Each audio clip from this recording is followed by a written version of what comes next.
یہ میں کس کے نام لکھوں جو ستم گزر رہے ہیں، میرے لوگ مر رہے ہیں، میرے لوگ مر رہے ہیں، میرے شہر جل رہے ہیں۔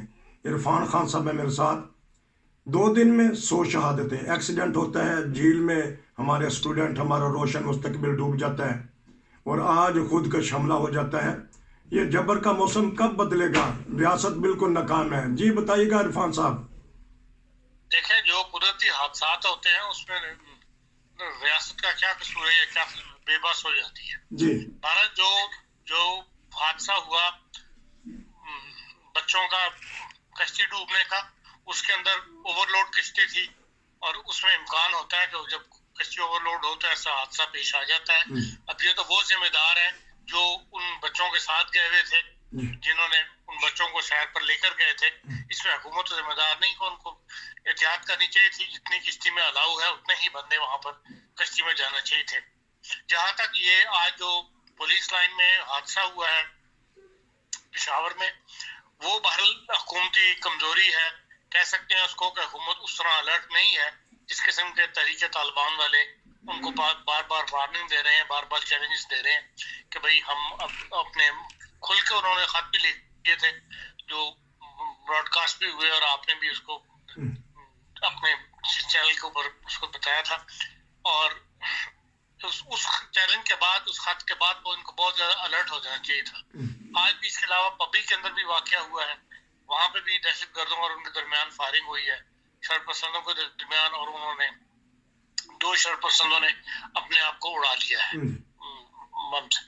تو اس قسم کے حادثات بہرحال، اور بولان کے جو بولان میل کے ساتھ جعفر اکثر کوٹا کے پاس میں جاتے ہوئے واقعہ پیش آیا، اس میں بھی 8 بوگیاں جو ہیں وہ الٹ گئی ہیں، 17 بندے زخمی ہوئے ہیں۔ یہ اس قسم کے واقعات جو ہیں اب دن بدن بڑھتے چلے جا رہے ہیں۔ تحریک طالبان یا دوسرے شرط پسند لوگ ہیں، ان کا اعلان کرنے کے بعد کہ ہاں بھی حملے کریں گے۔ اب لگتا یہ ہے کہ حکومت کی پوری تیاری نہیں ہے، کیونکہ ملک میں سیاسی عدم استحکام ہے، اور زیادہ تر جو ہے توجہ حکومت کی وہ اپنے سیاسی معاملات کو سلجھانے کی طرف ہے۔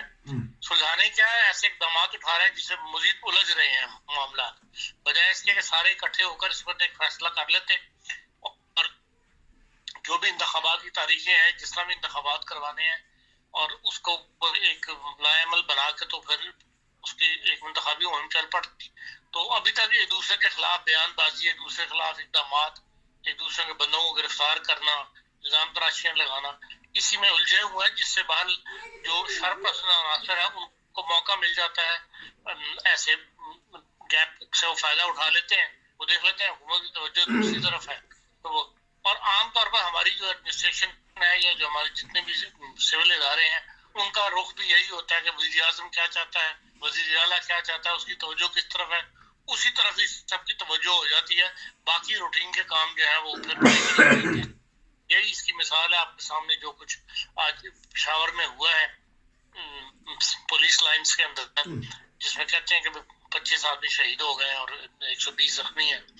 تو اس قسم کے واقعات اب حکومت کو توجہ دینی چاہیے اور بڑھنی چاہیے کہ بھئی وہ زیادہ محتاط ہو، اور باقی یہ ہے کہ قوموں پر ایسا وقت بعض ان کی اپنی جو ناکامیاں ہیں یا ان کے ایسے اقدامات ہیں، ناانصافیاں ہیں، ان کے عوض بھی خدا تعالیٰ کی طرف سے ایسے عذاب آیا کرتے ہیں۔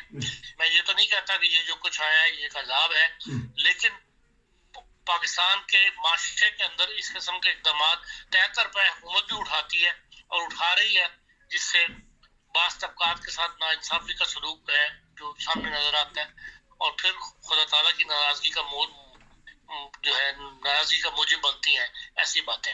ممکن ہے کہ بعض ایسے اقدامات جو ہے اس کا نتیجہ بھی ہوں۔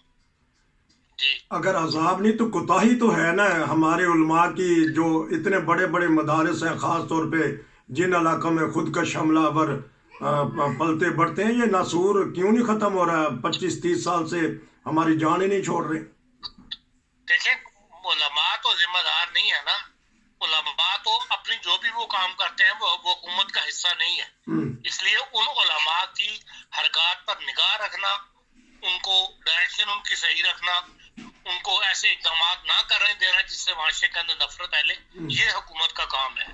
اگر علماء اس قسم کی حرکتیں کرتے ہیں تو پھر हुकूमत का काम है कि उनको संभाले या उनको मना करे और उनके ऊपर पाबंदियां लगाए या चाहे उनको गिरफ्तार करे, जो भी ऐसे इकदाम उठाने हैं, जिम्मेदारी तो बहरहाल हुकूमत की आएगी।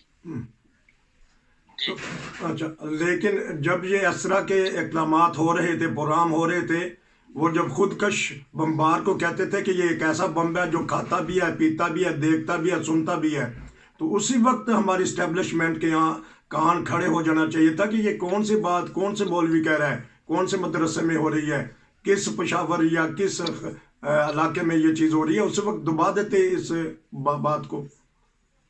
देख लें, बात यह है कि जो उसने राही शरीफ ने इकदाम उठाए वजीरिस्तान के अंदर, और उसके बाद उसने कहा था कि मुल्क के अंदर भी जो पंजाबी तालिबान है, मैं इनको जो इनके खिलाफ इकदाम उठाए जाएंगे, लेकिन ये है कि वो बहरहाल उसका पीरियड खत्म हो गया, तो जो नए लोग आए उन्होंने उस किस्म के इकदाम नहीं उठाए, और हुकूमत तो वैसे ही पहले भी तालिबान से डरती थी। जो नवाज शरीफ साहब की हुकूमत थी वो बार बार इकदाम उठाने की बजाय मुज़ाकरात पर ही जोर दे रही थी। उस जमाने में भी हेलीकॉप्टर जा रहे थे और आ रहे थे, वफद जा रहे थे, गुफ्तगू हो रही थी, लेकिन हाल उस वक्त कोई नहीं निकला। और ये राही शरीफ को ने जज कर लिया था कि भाई इन्होंने सिर्फ ये मुज़ाकरात का जो ढोंग रचाया है, इससे वो सिर्फ वक्त ले रहे हैं और वो अपनी तैयारी मजीद कर बढ़ा रहे हैं। तो बेहतर यह है कि भाई इन मुज़ाकरात को खत्म किया जाए, और उसने हुकूमत की इजाजत के बगैर सिक्योरिटी के नाम के ऊपर भाई पाकिस्तान की इस वक्त खतरे में है, उसने ये इकदाम उठाए थे, और ये इकदाम तो पाकिस्तान में उठाना चाहता था इनसाइड भी, और ये इकदाम अब हुकूमत को चाहे आर्मी को साथ में लाकर उठाने चाहिए, और तमाम मदरसे जितने भी हैं पाकिस्तान के अंदर उनकी एक दफा तलाशी ली जानी चाहिए। वहाँ पर जो मसला पड़ा हुआ है वो वहाँ से इकट्ठा होना चाहिए, वहाँ से उठाया जाना चाहिए। और ये जो इमरान खान भी इस बात में फेल हुए और नवाज शरीफ हुकूमत भी इस बात में फेल हुई कि भाई उनको मदरसों को जो रजिस्ट्रेशन की थी या जो इकदाम लगाए गए, उनके पाबंदियां लगाई गई थी, वो सारी की सारी उठा ली गई हैं, और एक कोर्स पढ़ाने वाली जो पॉलिसी थी वो नाकाम हुई, मदरसों ने कामयाब नहीं होने दी। इस कदम के इकदाम जो है ये मुल्क को सलामती के लिए खतरा बने हुए हैं। ये जब तक जुर्रतमंदाना फैसला नहीं करेगी हुकूमत, इकदाम नहीं उठाएगी, इस किस्म के हालात जो है मजीद खराब ही होते चले जाएंगे, जैसा कि तहरीक तालिबान पाकिस्तान ने अपने खत में जाहिर किया हुआ है। तहरीक तालिबान के इसके ऊपर उंगलियां उठ रही हैं। ये बताइएगा कि महंगाई ने जो सा कमर तोड़ दी है, डॉलर की उड़ान बढ़ती जा रही है, वो किस मुंह से बातें कर रहे हैं बसाकदार? थोड़ा सा इसके ऊपर तबसरा कर दें 1-2 मिनट का। देखिए, महंगाई तो बहरहाल बढ़नी है, जो हालात है पूरी दुनिया के अंदर हर जगह महंगाई बढ़ी है, पाकिस्तान में और कुछ ज्यादा महंगाई बढ़ गई है, इसलिए कि वहाँ पे डॉलर इस वक्त कंट्रोल में नहीं है हुकूमत के, और ना ही जो भी चीज इम्पोर्ट हो रही है वो बाजार है, फिर उसकी कीमत बढ़ गई हुई है रुपए के अंदर। तो जो पेट्रोल था उसकी कीमत भी बढ़ गई हुई है, इसीलिए फिर अब 35 रुपए जो है फी लीटर प्राइस जो है वो बढ़ानी पड़ी है। हर वो चीज जो इस वक्त इम्पोर्ट हो रही है और उसके डॉलर पे पेमेंट करनी है, डॉलर कंट्रोल में नहीं है, इसलिए उसकी चीज ऑटोमेटिकली प्राइस बढ़ गई है, और वो फिर जाहिर है हुकूमत अपने पल्ले से तो नहीं देनी, फिर आवाम से लेके देनी है, आवाम ने इसको इस्तेमाल करना है। तो ये महंगा तो मजीद बढ़ेगी। अभी तो IMF से पैसा मिलना है, तो उससे पहले जो इकदाम उठाने शुरू किए हैं अभी उसकी इब्तिदा हुई है। ज़हनी तौर पे आवाम को तैयार हो जाना चाहिए कि अगले 15-20 दिन के अंदर मजीद पाकिस्तान के अंदर महंगात ने बढ़ना है। महंगाई भी बढ़ेगी, दहशत गर्दी भी बढ़ेगी, इंतहा पसंदी भी होगी।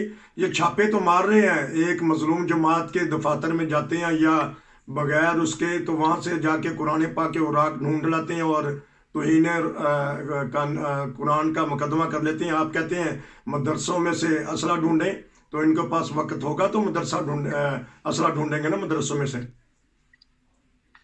नहीं तो हुकूमत का काम है, तो हुकूमत अगर नहीं करती तो फिर नालायकी खुद अपना नुकसान उठा रही है और मुल्क कमजोर हो रहा है। मुल्क कमजोर हो रहा है। ये थे हमारे इरफान खान साहब कर रहे थे खुदकुश हमले के ऊपर तबसरा। आपका बहुत शुक्रिया। इंशाल्लाह दोबारा आपसे मुलाकात होगी। नसीर को इजाज़त दीजिए। अस्सलाम वालेकुम।